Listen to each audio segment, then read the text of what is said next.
નમસ્કાર ખેડૂત મિત્રો, આ છે 5G બિયારણ સાયથી હમણાં કપા ઊભો છે.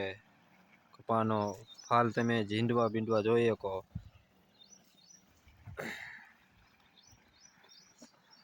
પૂરો આખો આવા 6 વીઘામાં આવો કપા છે. ફ્લાવરિંગ સારું પકડ્યું છે. 2 દવાના છંટકાવ. કપા જો આપણે ઉતાર જો અત્યારે તો ફાલ હે. કાલ સવારે વરસાદ આવે અને જેટલો અવડું ઝીંડું છે. અહીંયા પાણી ચાલુ છે જો. કપાને એક પાણી પાઈ દેવી એટલે ફાલ બધો બેસી જાય.